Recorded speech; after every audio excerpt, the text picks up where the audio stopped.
became, well, this is the day that this man finally became this man. Rudolph Giuliani's status of having the most famous mugshot in America will last only a day, because Donald Trump is going to surrender to Fulton County District Attorney Fani Willis tomorrow and be arrested and booked, and his mugshot will be on the front page of possibly every newspaper in the world on Friday.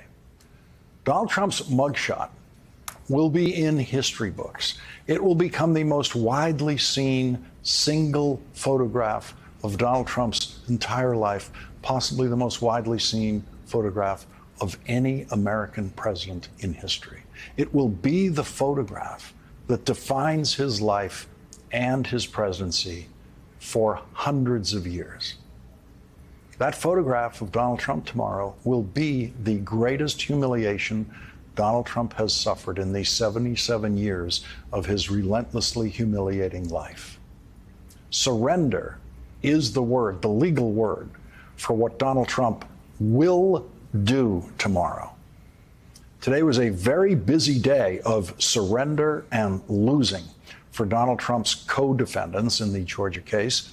7 of Donald Trump's co-defendants surrendered today, and 2 of them lost in pleadings they made to a federal judge about the case. And another co-defendant surprised everyone with a request for a speedy trial, while the other defendants seem to be trying to delay a trial as much as possible. Here is today's timeline of the action in the state of Georgia versus Donald J. Trump and his 18 co-defendants. 2:50 a.m., David Schaefer and Kathy Latham surrender. 9:15 a.m., Kenneth Chesebro and Ray Smith surrender. 1:45 p.m., Kenneth Chesebro files for a speedy trial. 2 p.m., Rudolph Giuliani reaches a bond agreement with District Attorney Fani Willis. 2:30 p.m., District Attorney Willis files a brief in response to defendant Jeffrey Clark's emergency motion to federal judge Steve Jones, asking the judge to, in effect, block his arrest. 2:45 p.m., District Attorney Willis files a brief in response to defendant Mark Meadows' emergency motion to federal judge Steve Jones, asking to, in effect, block his arrest. 2:50 p.m., Sidney Powell surrenders.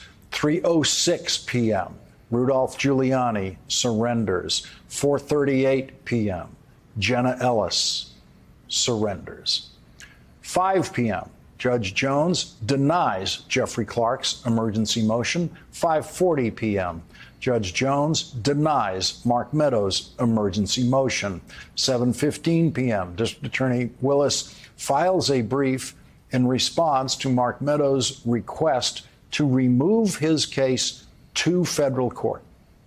In District Attorney Willis's 20-page brief opposing moving the case against Mark Meadows to federal court, she raises an issue that I, for one, am embarrassed to say I had not thought of. The Hatch Act.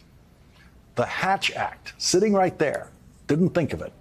District Attorney Willis quotes Mark Meadows in an interview while he was White House Chief of Staff, saying, quote, "Nobody outside the Beltway really cares about Trump administration officials violating the Hatch Act," which they did more than any other White House in history. District Attorney Willis then points out, quote, "The defendant unreservedly declares that all of the alleged conduct as to Mr. Meadows relates to protected political activity that lies in the heartland of First Amendment, and all the substantive allegations in the indictment concern unquestionably political activity, and thus, if not covered by Supremacy Clause immunity, the charges would be barred by the First Amendment. However, the defendant does not cite or even acknowledge the Hatch Act, the federal statute that expressly forbids such political activity for executive branch employees acting or appearing to act under their official authority. having admitted that all of his pertinent activity is political, the defendant has acknowledged that all of the activity falls outside the scope of his duties and his color of office, because he could never, as chief of staff, engage in such political activity without violating a federal statute.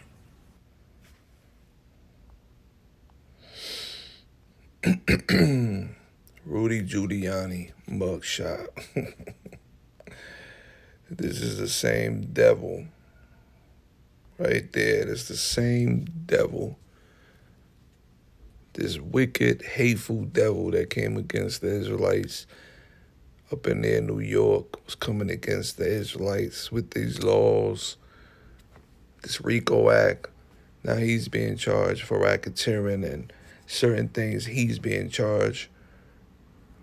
But that's what you get, you damn devil, and this is just the beginning. Shalom.